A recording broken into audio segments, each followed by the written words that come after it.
மக்கள் நல்வாழ்வுத்துறை அமைச்சர் அவர்கள் ஒரு கருத்தை சொன்னார்கள். அவர் துறையில மிக சிறப்பாக பணியாற்றியவர்.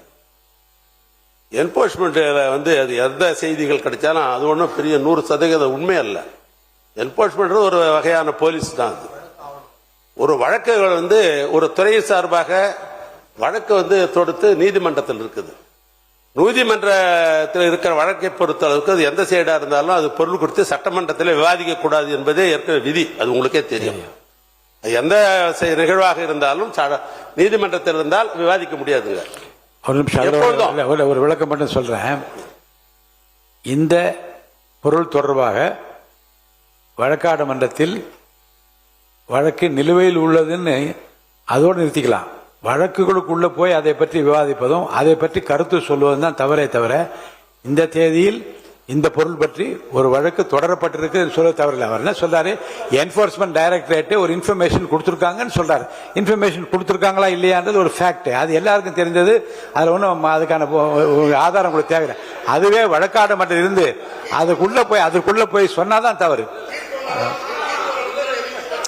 இல்லைங்க. பெண்டிங் பிஃபோர் த கோர்ட் அதுல நீங்க ஒரு வழக்கு பதிவு இந்த பொருள் குறித்து ஒரு வழக்கு பதிவு செய்யப்பட்டிருக்கிறதுன்னு சொல்ற தப்பு இல்லை.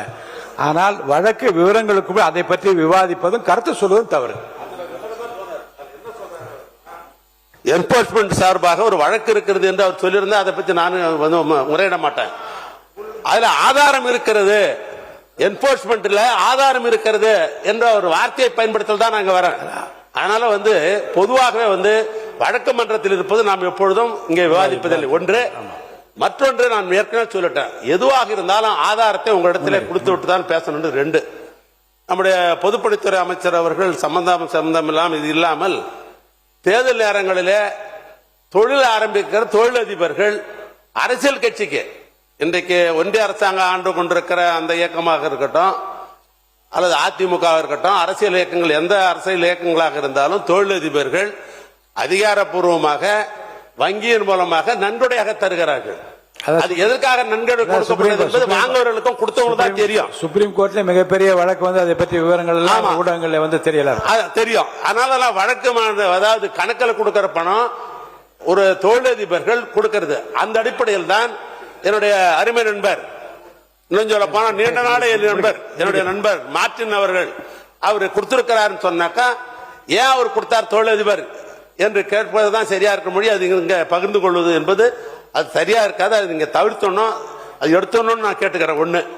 இன்னொன்று, எங்கள் கட்சியை சேர்ந்த பொருளாளர் அவர்கள் சாராய தொழிற்சாலை நடத்துகிறார் என்று ஒரு கேள்வி கேட்கிறாங்க. அது நாம நேரடியாக போய் பொருளாளர் பண்ணிட முடியாது.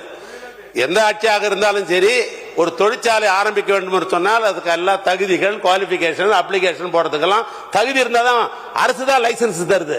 அதனால அது முறையாக அவங்க ஏற்க போட்டிருப்பாங்க. தொழில் என்ற அடிப்படையில் ஆரம்பிப்பாங்களே ஒழிய அது திமுக பொருள் ஆரம்பிக்கலாமா அப்படிலாம் பேசுவதற்கு வாய்ப்பு இல்லை. அது தவறு.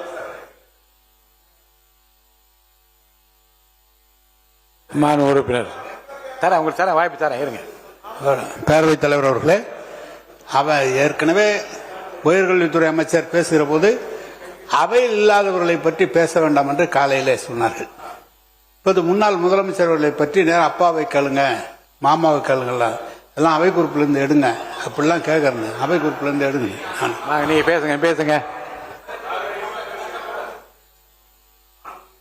அவர்களே, நன்கொடை என்பது எல்லா அரசுக்கும் உண்மைதான்.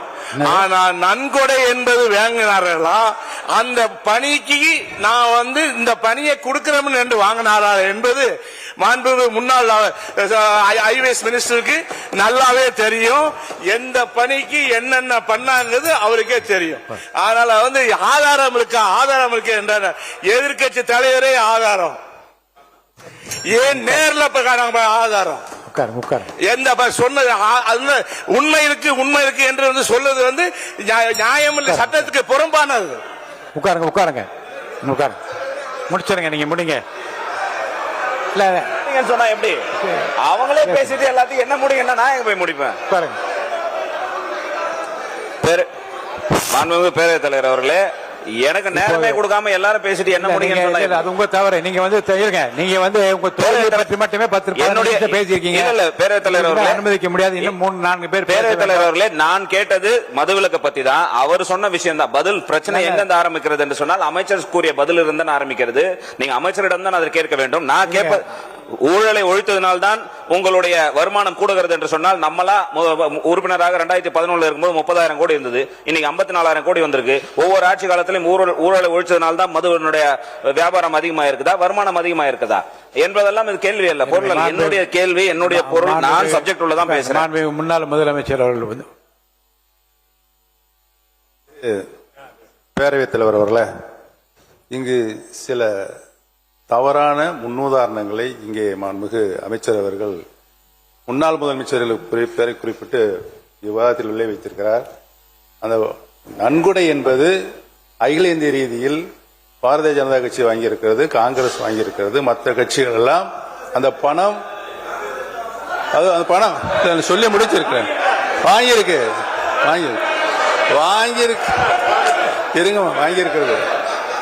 அந்த பணம் நன்கொடை கட்சியினுடைய இன்கம்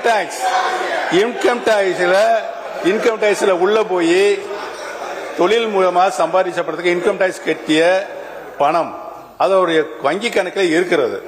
அதே பல்வேறு அரசியல் கட்சிகள் நன்கொடையாக வாங்கி இருக்கிற சூழ்நிலை இருக்கிறது. அதை போய் இங்கே விவாத பொருளாக அதை லஞ்ச பணம் மாதிரி உருவகப்படுத்துறது தவறு. அதை அவை குறிப்பிலிருந்து நீக்க வேண்டும் என்று கேட்டுக்கொள்கிறேன்.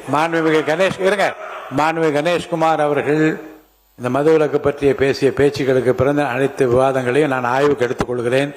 படித்து பார்த்து ஆய்வு செய்து எதை நீக்க வேண்டும் அதை நீக்குவதற்காக நான் முயற்சி பண்றேன். அடுத்தது நன்றி பேரவைத் தலைவர் அவர்களே. நான் அடுத்த சப்ஜெக்ட் போறேன். ஏன்னா இந்த சப்ஜெக்ட் ரொம்ப நேரம் ஆயிடுச்சு. மாண்புமிகு பேரவைத் தலைவர்களே, நம்முடைய பட்ஜெட் நிதில்